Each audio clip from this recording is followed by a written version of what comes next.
Oh, here we go. Yeah. Here we go. Okay. Is it up there? Can you see me? Oh, here we go. Yeah. Here we go. Okay, let me get on. Okay. Is it up there? Can you see me? Here we go. Oh, here we go. Yeah. Here we go. Okay, let me get on. Okay. Is it up there? Okay. All right. Here we go. All right. Can everybody hear me? Let me go to my thing. Hold on.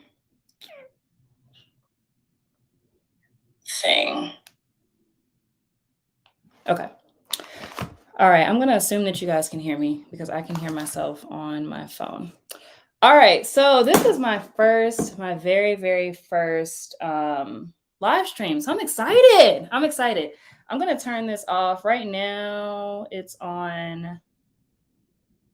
How do I turn this off? Let me see. I want to turn it off so that anybody can send messages for now. But I'm super excited about this conversation. So this has been my first couple of days back on YouTube, and it's been interesting. I don't know if you have seen my episode from in the world.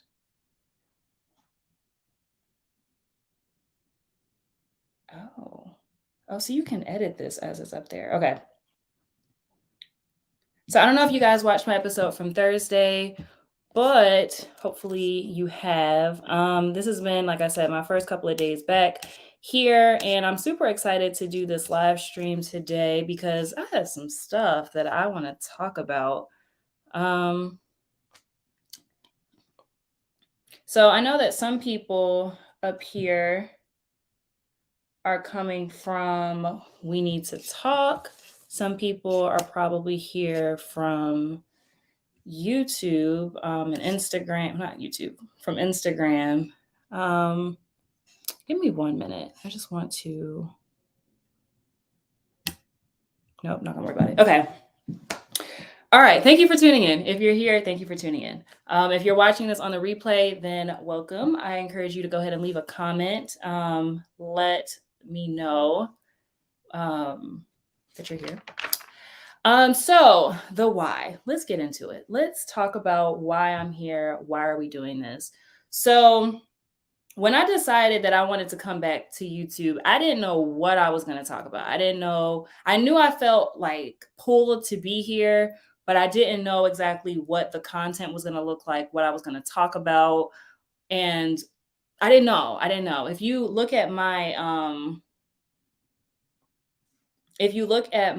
last things that if you look at the things that I used to post before now, it was a very specific music content. There are some vlogs and things like that. And so things have changed and I didn't know exactly what I wanted to talk about. So after like just kind of doing some research, looking around, seeing what was going on, I realized that there were some very specific conversations being had, but the conversations that need to be had weren't taking place. So I'm going to ask you this question. If your house was on fire, what would be your main priority, like your most immediate priority? Would it be A, putting the fire out? Or would it be B, trying to figure out who started the fire in the first place? What was the cause of the fire? Why is the fire happening? A or B? If you're watching this on replay, leave a comment. A or B? What is your top priority? In this space where we're talking about relationships, where we're talking about the state and the nature of our communities and of our relationships with each other, there are a lot of people who would agree with me in saying that it's on fire. The communication is on fire. We are in a crisis. We do not know how to get our way out. And a lot of people, rather than focusing on putting out that fire, calming the crisis, and getting us to a good place where we can connect and communicate with each other, a lot of people are focused on pointing the finger, figuring out who started the fire, why is the fire happening, how long has the fire been burning. And I would argue that that's not a productive use of our time. That's not going to help us fix the issue. We first have to put the fire out. Then we can come back and say, okay, why did this fire happen? How can we prevent it from moving forward or happening again in the future? So I'm sorry to disappoint. If you are here on this channel and your objective is to just look at the fire, watch our community and our relationships continue to burn and die off, and you don't want solutions, you don't want to fix the issue, this is probably not the place for you, because I'm all about solutions. I'm all about helping people actually get the results that they desire, because these conversations are pointless if the objective is just to keep pointing out that everything is on fire. We know that. We know there's a crisis. We know there's a problem. Let's move past that and figure out what can we do to fix it. So that's where I am here. So with that being said, we can all either be a part of the problem or we can be a part of the solution. I'm choosing to be a part of the solution. And I'm going to tell you this. You can't say that you love Black people, that you want Black people to win, and not equally want Black women and Black men to get better outcomes. And that's across the board. If you love Black people, you should be invested in making sure that Black men and Black women get the objectives met that they want, get a healthy objective met, that they're able to have healthy interactions and communications with each other, because at the end of the day, this is our community. So I just want to put that out there as well. You'll see me look down here. I have notes, guys. Like I said, I'm not here to play with y'all. I'm not here to waste your time. I'm not one to talk just to hear myself speak. So when I come here with y'all every Sunday to do these conversations, I have actual things that we're going to talk about. I'm coming with solutions. I'm not just here to just talk and chat and y'all to just hear me speak and hear my voice all the time. That's not what I'm here for. So before we get too far in this, you'll probably have noticed that the chat is exclusive to members. Right now, there aren't any members as of yet, because like I said, I just started with this content within the last week here on YouTube. So there aren't any members yet, but if you would want to be a member, then that is the only way to engage in the chat. I am not for a whole bunch of confusion, and I'm not for all of that. In my chats, my comment sections, they're not a place for that. That's not a place for confusion and dysfunction. So if you would like to become a member, I encourage you to do that. I do have 4 different tiers for you to be a member. And I already have a whole lot of ideas moving forward about what that membership is going to look like, because like I said, I'm here for action. I'm here for results. I'm here to actually make a difference. So my members, we're going to be working together to make sure that that happens. At the most basic level, you can be a contributor. That'll allow you to go ahead and comment in the live chats every week.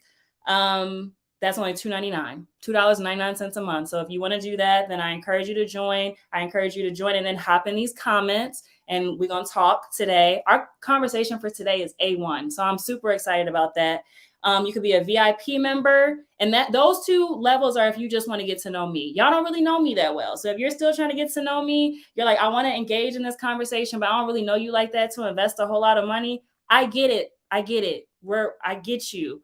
But if you want to just do that, then you could do that. Then we have our top, like more premium level memberships. So that's going to be the gold and the platinum. If you want to get down to business with me, I invite you to become a premium member. So that's gold or platinum level. The gold member people, we're going to be having members only live streams. We're going to be having exclusive Zoom calls. If you are a platinum member, you are going to be like my board of directors. We're going to be working together really closely to create the content that y'all are going to see here. We're going to be connecting on social media. We're going to be doing virtual collaborations. I'm going to be seeking your input. We're going to have quarterly workshops. We're going to get work done. So if that's of interest to you, I encourage you to go ahead and do that. Become a member, join. I would love to have you. And it's going to be a great time regardless. If you decide that you want to join next week after you listen to this conversation, that's on you. If nobody joins as a member and there's no comments, and this is going to be a very quick conversation, but at any point, go ahead and join. There's a button that should say join, and it'll allow you to become a member. So moving forward, let's get started with today's conversation. And then also, last thing about the memberships, if you guys are a gold or platinum member, that gives you the opportunity to come on to the live streams moving forward. So like at the end, you'll have the option to come on to join in the conversation on camera and engage with me in some of these conversations. Otherwise, it'll be me. Yay. Okay, so like I said, getting into the conversation, I want to give a shout out to Ray Alexander. He actually reached out to me last week and gave the inspiration for today's topic. So shout out to you, Ray. I hope that you're watching. Yeah, so the actual topic that he phrased, the way he phrased it was, are modern men unnecessarily frustrating themselves by trying to date women out of their lane? And so that kind of set the basis for today's conversation. He gave me a lot of really good resources because y'all know I don't speak on things that I don't know about. So if I do not have information, references, things to back it up, I'm not even going to talk about it. So he gave some really good insight there in terms of that conversation. And so I would say, in reference to that question, are modern men unnecessarily frustrating themselves trying to date women out of their lane? The simple answer is yes. The answer is yes. So in the conversation that I had with Alan from We Need to Talk, which one was that?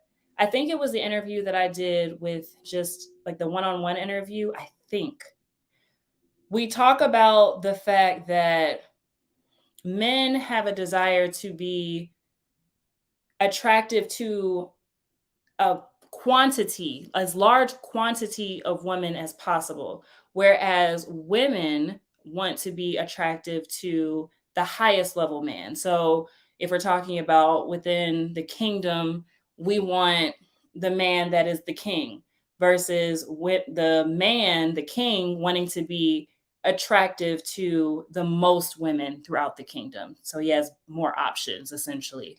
So with that being said, I believe that a lot of men are hyper focused on being attractive or being desirable to a lot of women, some of which they don't actually want, and some of which they don't necessarily qualify for. So when we're talking about the average man, the same way how we've had this conversation for a while now about really digging into what makes a woman qualify for a certain caliber of man, I think it behooves us to also have that conversation as it pertains to men. So we now understand, thanks to certain conversations from like Kevin Samuels and people like that, that men prioritize certain characteristics within women. So fit, feminine, friendly, beautiful, inspirational, discerning. They prioritize those things. Those things are seen as desirable within a woman. I don't think that the vast majority of men understand what women want. I think because there's been such a hyper focus on the fact that, 1 in 4 women get married. Most women don't end up getting married. I think with that statistic, there's 2 ways to think about it. One is men are not choosing these women to marry, or 2, women would rather be alone than to be with a man that they don't find desirable. It's 2 different ways to look at the same conversation, the same statistic. So I think the same way that we talk about understanding what makes a woman qualify for a certain caliber of man, it behooves us to also talk about what makes certain men qualify for certain women so that they can stay in their lane. I think when we talk about the topic of staying in your lane, that's going to rub some people the wrong way. But I think when we think about it in terms of even within like royal families, they do a really intentional job of keeping certain people out of their royal lineage. So people like, if say for instance like Prince Harry or somebody like that, those women go through a vetting process. They go through a lot to make sure that they are a good fit for that royal family. In our society, Western society here in America, I wouldn't necessarily say that we put people through that same vetting process. Um, Arguably, they may have more at stake in that scenario with the royal family and things like that. But it still stands to reason that at some point you have to identify what your lane is and then stay there, because rather than complain about what you don't qualify and who doesn't appreciate you, there is a lane of women for every man there is a lane in which you fall into. The problem is you may not like the lane that you fall into. And if you don't, that's the purpose of this conversation. If you don't like the options that you're getting, if you don't like the lane that you're in, I am telling y'all, and I've been saying this, I don't think people are trying to hear me, but I've been telling you, if you're not getting the type of women that you want, it probably has very little to do with the fact that you're not making six figures and that you're not 6 feet tall. Women will bend their qualifications for a man that has other areas where he is meeting or exceeding their expectations. The problem is men don't understand what women find to be valuable. So that's what we're talking about here today. So the actual topic for today is the 5 traits that men can control that make them more attractive to women. The type of women that they want. So with everything that I'm talking about today, and in general on this channel, everything that I talk about, it's talking about the type of women that men say that they want. So the fit, feminine, inspirational, beautiful, that type of woman, discerning, that type of woman. Okay? Keep that in mind. So number 1 on those 5 traits is they want someone that is consistent. So I talk about this a lot just within my own platform about the idea of trust. Women want someone that they can trust. Women respect men that they can trust. Consistency is what breeds trust. So, 1, that means don't start something that you cannot continue, that you cannot sustain. That is behaviors, that can be anything. Don't do anything that you're not willing to sustain. Even as simple as sending good morning text messages, going on date nights, anything that you're not willing to sustain. If you don't want to continue to have to pay for her to get her nails done, don't start doing it unless it's like a birthday present or something like that. But if you don't want to celebrate birthdays, don't start doing it. It makes you look untrustworthy when you start things and then midway through you decide that you don't want to do them. I say this to men and to women. I especially say this to women. Don't start things that you don't want to continue throughout the relationship. And I've gotten pushback about this from women, because they're like, well, I might start cooking for him now, and then I'm gonna get tired of cooking after 20, 30 years. Well, in that scenario, though, it's not unreasonable for you to imagine that he may have an issue with that if you started out cooking every night, and then now he's gotten used to that over the course of 10 years, and then now you're saying you don't want to do it and getting upset about it. Well, just keep that in mind. Whatever you're doing now to get the person, make sure that that's something that you want to continue to do. Okay. Number 2. So we have consistent. Number 2 is dependable. Do what you say that you're going to do. If you say you're going to call at a certain time, call at that time. If you say that you have plans for y'all this weekend, make the plans happen. If you say that your intention is to marry this woman, then make steps towards doing that. Do what you say you're going to do. And then that also helps her to trust you. That helps her to respect you. A lot of the problems that men are saying that they're having with women are respect issues. She does not respect you. Now, I would say, man or woman, you should not be with someone that you don't respect. So when we're talking about issues like the way that she talks to you, the way that she behaves, those are respect issues. If she respected you more, then she would be nicer to you. And that's not to say all people deserve, standards of human decency and respect, but we're talking about respect in a romantic sense. The respect that I give my boss is a different level of respect than the respect that my husband would want from me. Like, the respect I give my boss is just like, okay, yeah, I'll do, yeah, I'll do what you say. It's not going to lead me to do extra stuff for him. It's not going to lead me to inquire about his well-being. I don't do that for my boss.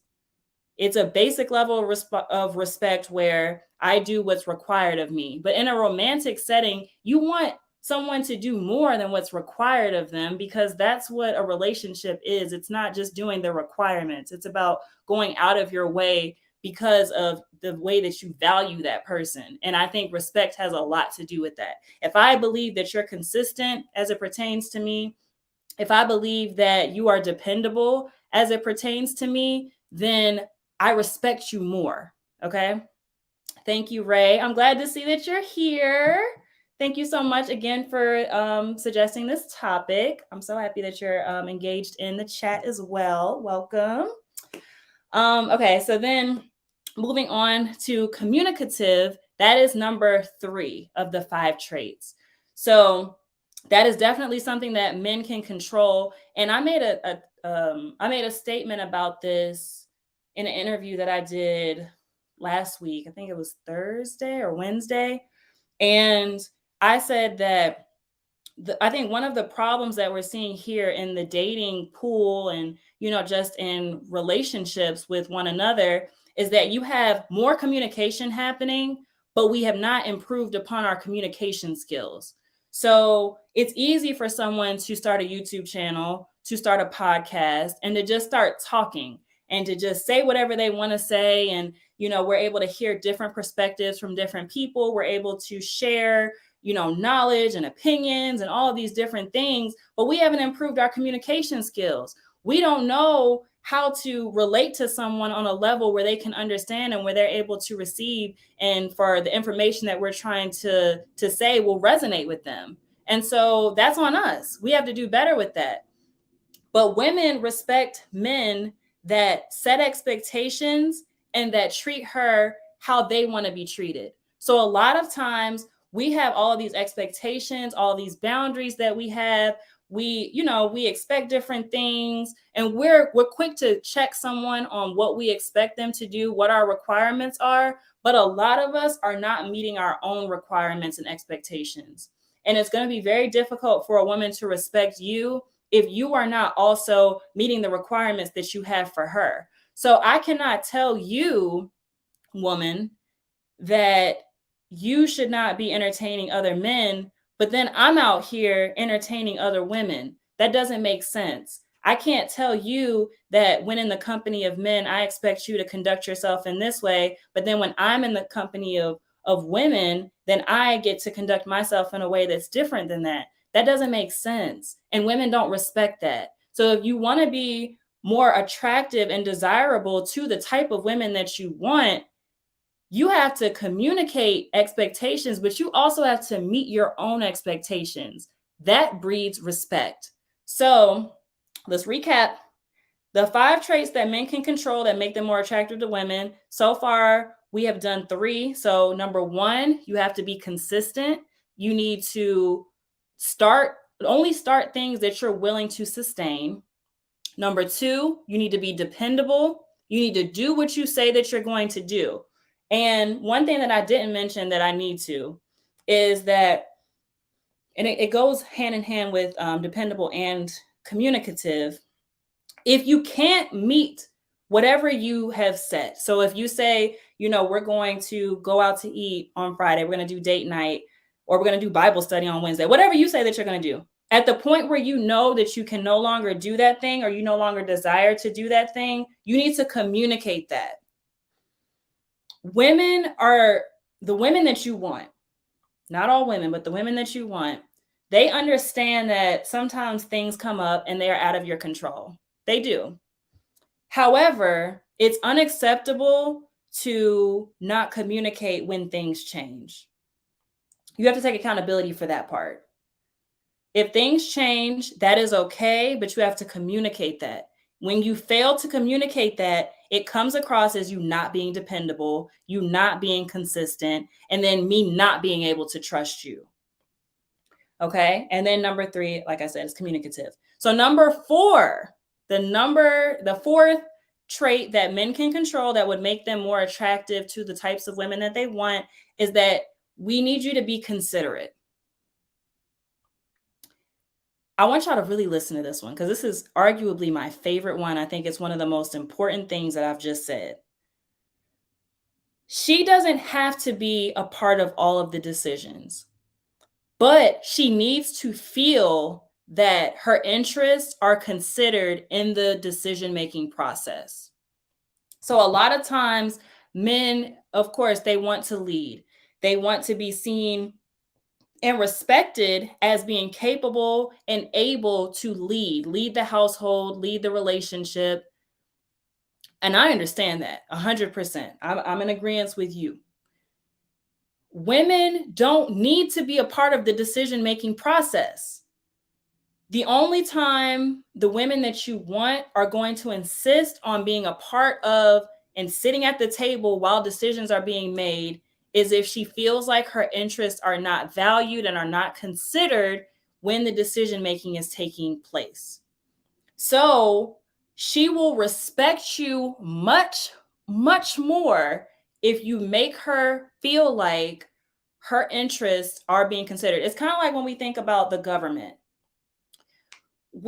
I don't sit at the same tables when legislation is being passed that like the senator sits at. I'm not a part of those conversations. Nobody comes to me about legislation at all, ever. That's never happened before. I elect or I have a hand in electing the senator. That person is supposed to represent me. The same with like the governor, the sheriff. When you elect officials, you are saying, I'm giving you the authority to make decisions on my behalf with the assumption that you are going to take my interest into consideration when you're making these decisions. We've seen it time and time again when the voters no longer feel like the elected official is taking their interest into account. What happens? They don't get voted in the next time. So as the head of the household, as the leader, that is the expectation that women have of men, is that I don't have to be at the table. You don't necessarily have to even confer with me on every decision, but I am trusting that when you go in and you start to make decisions, you're taking my interest into account. It's very simple. I think a lot of times we have a tendency to overcomplicate what women want, and we like to believe that women are very complex and all these different things. I'm telling y'all, we're on number 4 here, but if you follow and you embody these traits and you make intentional effort to try to implement some of these different things, you will see a difference. The types of women that you want, they will take notice to these things because it's easy to see. It's quick to see these things. And it's quick to see when someone does not consider you, when somebody is not considerate, when somebody is not dependable, when somebody is not consistent. It doesn't take long for us to see that. Okay, so number 5, the 5th trait, the final trait that I have identified as things that men can control that make them more attractive to the types of women that they want is just being vulnerable. And I already know y'all are going to think that I'm saying, men crying and just being very, emotional and things like that. There is a difference between vulnerable and emotional first. Okay. I understand that for men, the emotional intelligence and all of those different things is not necessarily something that comes easy. Vulnerability is not something that necessarily comes easy because it does open you up to the possibility of being hurt, of being betrayed, of being all of these different things. But when I'm talking about vulnerability in this context, I'm saying that she can't support you if she doesn't know the areas in which you need support. She cannot support you if she doesn't know the areas in which you need support. So I know society has told us that a strong man is one that lacks emotion. He is not controlled by his emotions. He is not. I need you to tap into a little bit more of that. Like I said, I'm not asking you to start crying and carrying on, but if you need support in an area, you have to communicate that. Because the type of woman that you want, she wants to support you. She wants to be of assistance to you. When we're talking about a woman being a helpmate and all these different things, she wants to take some of the stress off of your plate and she wants to contribute to your life in a meaningful way. So if she can't do that, if she doesn't know the areas in which you need support, so you have to be honest and vulnerable enough to express what those areas are. And then, because if you're not doing that, you can't get upset that it's like, oh, she's not. Men say that they want a woman that is peaceful. I can create peace within the atmosphere and within your life if I know the areas which are currently a little bit chaotic or which are causing disruption. That is a function of peaceful, is my ability to remove items from your plate that are causing chaos in your life and causing disruption in your mind and not allowing you to function at your highest ability. I can't create that peace if I don't even know what those areas are. Women, we are not mind readers the same way men are not mind readers. So if you do not express that this is something that you need, you probably won't get it. Furthermore, the last point about that, the types of women that you want, they'll be more understanding of your circumstances if she understands what they are. So if it's a situation where maybe money is a little tight, communicate that. Be vulnerable enough to communicate that. And then she won't be expecting you to take her out to dinner. She won't be expecting you to buy her gifts and to do all of these different things. Even if it is like an occasion where customarily you would maybe buy a gift, maybe it's her birthday, but you just don't even have the money. Communicate that. Communicate it. If time is going to be an issue, if you know that maybe you're stressed out, you need some space, communicate that. If you know that you are getting bogged down by work and so your time is strapped, communicate that. Communicate and be vulnerable. And then the types of women that you want will be more understanding of that. So I know with this conversation, and that's number 5. I'm going to go over them one more time. So the 5 traits that men can control that make them more attractive to women. Number 1, consistent. He's consistent. Number 2, he's dependable. Number 3, he's communicative. Number 4, he's considerate. Number 5, he's vulnerable. The question I'm sure that you're thinking now is, okay, all right, I'm starting to get you what women want. I think I understand that. But how do I know that she's the type of woman that I want? What am I looking at to gauge if she's the type of woman that I want? I'm glad you asked. This week on my channel, we are going to be talking about red flags. So I'm going to be doing 2 separate videos. One of them is going to be talking about the red flags when dating women. The second is going to be talking about red flags when dating men, because they're not necessarily always the same thing. Because men and women value different things and we want slightly different things, the red flags are different. So on Tuesday, you will get the video about the red flags in women. Thursday's video is red flags in men. So that is a video for women. All right. So if you have not already caught up on this past Thursday's video, it was talking about mistakes women make that prevent men from committing sooner or quicker. Spoiler alert, ignoring red flags is one of them. So I think that this is a great time to introduce the conversation about red flags. So that is going to be what you can look forward to for this week. And then probably on Sunday, we may go into that conversation a little bit more live.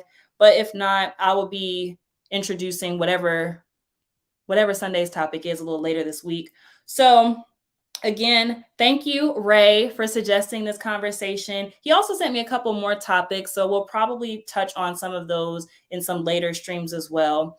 But I'm so excited about this new journey. I think these conversations are going to be very useful and important and intentional. And so I hope that you guys will continue to follow along. I hope that, more of you will consider becoming members of the channel. And yeah, so I will see you guys this week on Tuesday talking about red flags. Make sure that y'all subscribe, and I'll see you this week. Bye.